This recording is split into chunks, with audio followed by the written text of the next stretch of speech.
Assalamualaikum warahmatullahi wabarakatuh. Pada kesempatan kali ini kita akan membahas tentang pengantar networking ya, berkaitan dengan pembahasan IP address jaringan komputer. Nah, pada kesempatan kali ini berupa pengantar. Jadi bagi teman-teman agar mengetahui apa itu IP address, kemudian fungsi pengelompokan dan seterusnya.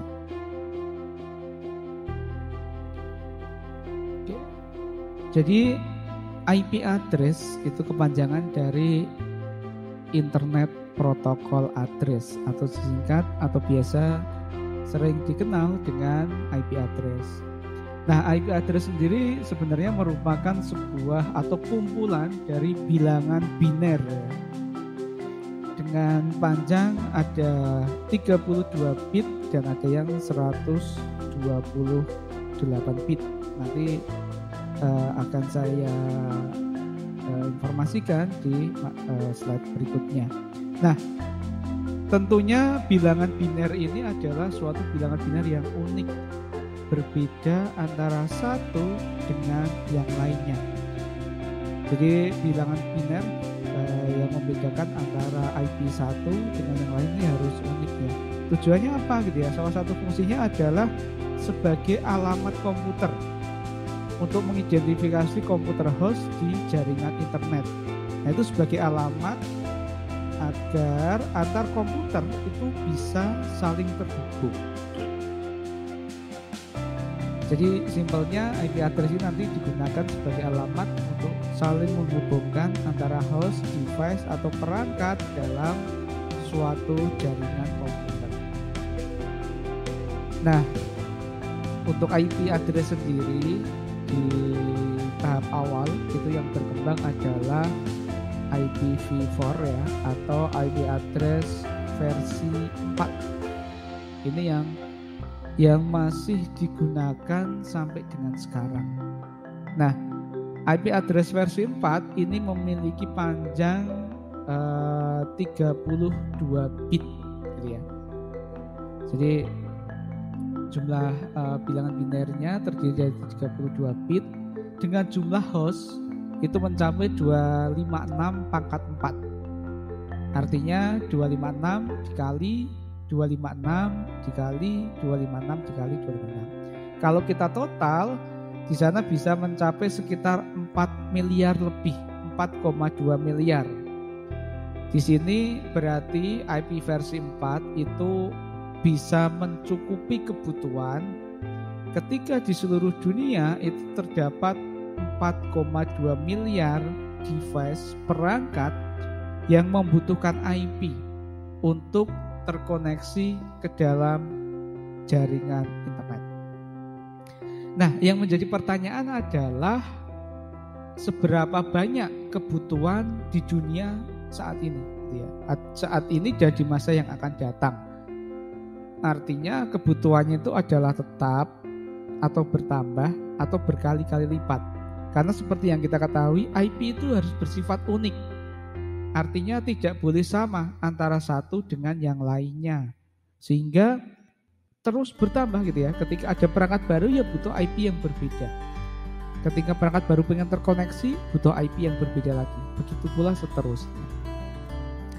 Nah, pada saat IP versi 4 ini diciptakan, ekspektasi perangkat yang tergabung dalam jaringan internet itu tidak banyak. Biasanya yang di ini ya komputer ya, personal komputer, kemudian biasanya lagi ada apa sih yang terhubung ya, ada printer gitu ya. Kemudian ada router, switch, hub dan seterusnya. Jadi kebutuhan IP ya seputar itu aja di bagian komputer, kemudian mungkin ada yang lain, mungkin kalau dibutuhkan ada sharing printer dan sebagainya. Tetapi dalam perkembangannya gitu ya, dalam perkembangan baru-baru ini ternyata perangkat yang terhubung ke dalam internet itu akan jauh lebih banyak sejak kehadiran yang namanya IoT, Internet of Things. Jadi di dunia IoT itu memungkinkan semua perangkat elektronik itu terhubung ke dalam internet. Semuanya bisa dikontrol menggunakan sistem jaringan. Apalagi konsepnya sudah banyak berkembang nih, ada namanya smart home, smart office gitu ya. Kalau di smart home kita bisa mematikan lampu secara otomatis lewat aplikasi Android. Kemudian di misalnya petani, sistem untuk petani IoT gitu ya, misalnya dia bisa menyiram tanaman secara otomatis gitu ya. Kemudian memberi makan ikan secara otomatis. Itu dibutuhkan apa? IP untuk mengonekkan ke masing-masing device. Device-nya apa? Ada banyak ya. Ada kulkas, gitu, mesin cuci dan peralatan-peralatan yang lain, TV, smartwatch, gitu ya, jam tangan dan seterusnya. Maka apa? Kebutuhan IP akan semakin banyak. Karena estimasi dalam satu rumah itu mungkin bisa sampai 10 bahkan lebih perangkat yang membutuhkan IP. Jika masing-masing terkoneksi ke dalam jaringan global. Maka jumlah IP versi 4 tadi diprediksi tidak akan mencukupi lagi di masa yang akan datang. Karena jumlahnya hanya 256 pangkat 4. Maka dibutuhkan jumlah IP yang lebih banyak lagi. Sehingga dicetuskanlah IP versi 6 dengan panjang 128 bit. Artinya berkali-kali lipat gitu ya. Yang tadinya hanya 4,2 miliar, nah sekarang jumlahnya udah sekian nih. Wah, ada banyak sekali gitu ya. Nah ini akan sangat bisa mencukupi gitu ya kalau dari prediksi sekarang gitu ya. Mungkin nanti ada mobil listrik terkoneksi ke internet, ada motor listrik, ada jam tangan pintar, ada peralatan-peralatan pertanian, kesehatan, kemudian peralatan rumah tangga, semuanya terkoneksi dengan IP versi 6, ini masih mencukupi. Itulah konsepnya. Cuman kalau yang berjalan saat ini di beberapa tempat ya, di Indonesia ya masih banyak menggunakan IP versi 4. Karena sejatinya IP versi 6 ini masih dalam tahap riset gitu ya. Kemudian juga banyak sistem yang masih mendukung ya. Ada salah satu sistem operasi OS produknya Windows yang sudah tidak mendukung IP versi 6, yaitu dia mendukungnya di IP versi 4 ya, yaitu adalah Microsoft Office. Sehingga karena sudah tidak mendukung Microsoft Office itu di Windows XP itu di off-kan gitu ya. Nah sekarang biasanya ada namanya duplikasi ya. Jadi dalam suatu sistem kita bisa menyeting 2 IP. Yang satu bisa menggunakan versi 4 atau 6. Jadi sesuai dengan kebutuhan. Jika di suatu tempat tersebut masih 4, ya kita bisa setting 4. Tapi ketika suatu tempat tersebut sudah 6, ya kita harus men-setting di IP versi 6. Ya itulah kurang lebih konsep di IP versi 6. Nah, di perkuliahan ini kita belum akan membahas tentang versi 4 dan kita tidak akan membahas terlalu dalam ya. Karena tujuan kita nanti adalah bisa mengimplementasikan. Artinya ketika nanti kita menggunakan IP yang akan kita gunakan untuk konfigurasi, itu kita tidak kebingungan apa sih IP gitu ya. Cara dapatnya gimana dan seterusnya. Nah kita akan kembali ke IP versi 4 gitu ya. Di IP versi 4 itu terdiri dari 4 oktet ya. Kita bagi 4 oktet. Kemudian IP tadi dibagi lagi ke dalam yang namanya kelas. Kelasnya ada berapa? Ada 5 ya. IP address kelas A, kelas B, kelas C, kelas D, dan kelas E. Nah, kelas A itu memiliki jumlah host atau jumlah alamat IP paling banyak. Jadi kuota kelas A itu 50% sendiri dari total jumlah IP address yang ada. Kalau kelas B itu 25% dari total IP address yang ada. Kelas C 12,5, kemudian kelas D dan E masing-masing sama 6,25%. Nah, yang digunakan itu biasanya kelas A, kelas B, kelas C. Kelas D dan E itu digunakan untuk tujuan riset, penelitian, juga digunakan untuk cadangan. Karena dulu kan belum ditemukan IP versi 6, ketika nanti suatu saat penuh atau mungkin suatu saat membutuhkan urgent IP, maka dibutuhkan kelas D dan E. Nah, penggunaannya kalau yang kita sering temui ya di sekitar kita ya, mungkin teman-teman ada yang menggunakan tethering paket per data tertentu. Kemudian teman-teman coba cek IP. Biasanya akan mendapatkan IP dari kelas A. Atau kalau teman-teman di suatu jaringan, misalnya di kampus, dia menggunakan intranet, kemudian teman-teman connect WiFi, kemudian WiFi-nya WiFi kampus ya, teman-teman coba cek IP-nya. Biasanya akan menggunakan IP dari kelas C. Karena kalau kelas A ini biasanya networknya sedikit nih. Nanti kita bahas setelah ini gitu ya. Kemudian hostnya banyak. Kalau kelas C kebalikannya. Biasanya cocok digunakan untuk jaringan-jaringan yang membutuhkan perangkat sedikit atau jumlah host sedikit. Nah ini pembagiannya. Nah karena nanti biasanya kita akan berkecimpung banyak di jaringan lokal, intranet atau konfigurasi server itu kan sifatnya lokal, maka akan paling sering menggunakan IP kelas C. Gitu ya. Nah kemudian kembali lagi ke IP ya. Tadi diketahui bahwa IP address itu terdiri dari 32 bit bilangan biner yang terbagi dalam 8 oktat. Nah, masing-masing oktat itu terdiri dari 8 bit. Jadi kalau biner itu kan 101010111100 seperti itu ya. Nah, sejatinya IP address itu terdiri dari bit seperti itu. 1111111 0, 0, 0, 0, 1, 0, 1, 0, titik, 1, 0 dan seterusnya. Nah itu secara unik, artinya setiap komputer memiliki notasi yang berbeda-beda. Tetapi karena kita memahami, menghafalkan biner tersebut kan susah banget nih. Yang tadi nolnya berapa ya? Oh nolnya ini, komputer ini nolnya berapa? Dan seterusnya kan susah, 1010. Maka dikenal ada sebuah notasi baru, namanya adalah notasi desimal bertitik.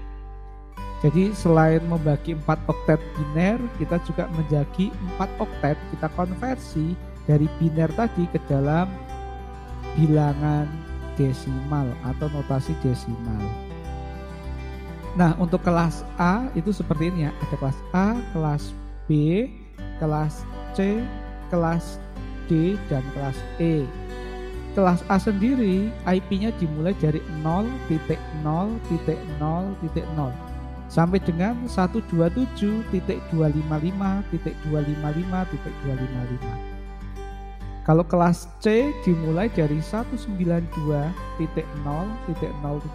sampai 223.255.255.255. Jadi kalau misalnya saya ngecek IP, kok IP saya itu 192.168.0.3, maka sudah bisa dipastikan itu adalah IP kelas C. Saya tuh ngecek IP, kok IP-nya itu adalah 10.5.2.1. Nah itu bisa dipastikan itu adalah IP kelas A. Gitu ya. Jadi ini pembagian notasi IP menggunakan notasi IP address menggunakan bilangan desimal. Ini untuk memudahkan gitu ya. Kemudian di dalam IP address tadi selain terbagi menjadi 4 oktet ya, masing-masing 8 biner, 8 bit, itu juga terbagi lagi menjadi host dan net ID, host ID dan net ID. Net ID itu jaringan atau networking. Jadi seberapa banyak jaringan yang terbentuk. Sementara host itu adalah bagian dari sebuah jaringan yang menunjukkan sebuah device perangkat. Contohnya apa? Komputer, server, dan seterusnya yang membutuhkan IP. Nah, di sini tujuannya apa gitu ya? Tujuannya adalah untuk mengidentifikasi kelas dari IP address yang membutuhkan jaringan banyak dan membutuhkan host banyak. Contohnya, untuk kelas A itu net ID atau network ID-nya itu hanya 1 oktet. Tapi host ID-nya terdiri dari 3 oktet atau 24 bit. Berarti apa? Setiap satu jaringan yang terbentuk, satu networking yang terbentuk di kelas A itu bisa memiliki 3 kali lipat jumlah hostnya. Gitu ya. Ada 24 bit jumlah host. Tapi kalau kelas C, oktet untuk networkingnya itu 3 oktet atau 24 bit. Hostnya itu cuma 8 bit. Artinya apa? Setiap jaringan yang terbentuk jumlah hostnya itu cuma sedikit. Jadi kalau dia membutuhkan device yang banyak nih, itu berarti A. Kalau cuma 1000, 100 dan seterusnya akan C. Tapi kalau saya butuh 1 miliar atau kalau enggak lah 100 juta, itu IP kelas A. Jadi konsepnya konsep seperti itu. Nah, contohnya seperti ini ya. Untuk memperjelas agar sebuah komputer bisa saling terhubung, ya, IP tersebut harus memiliki net ID yang sama, tetapi host ID-nya harus berbeda.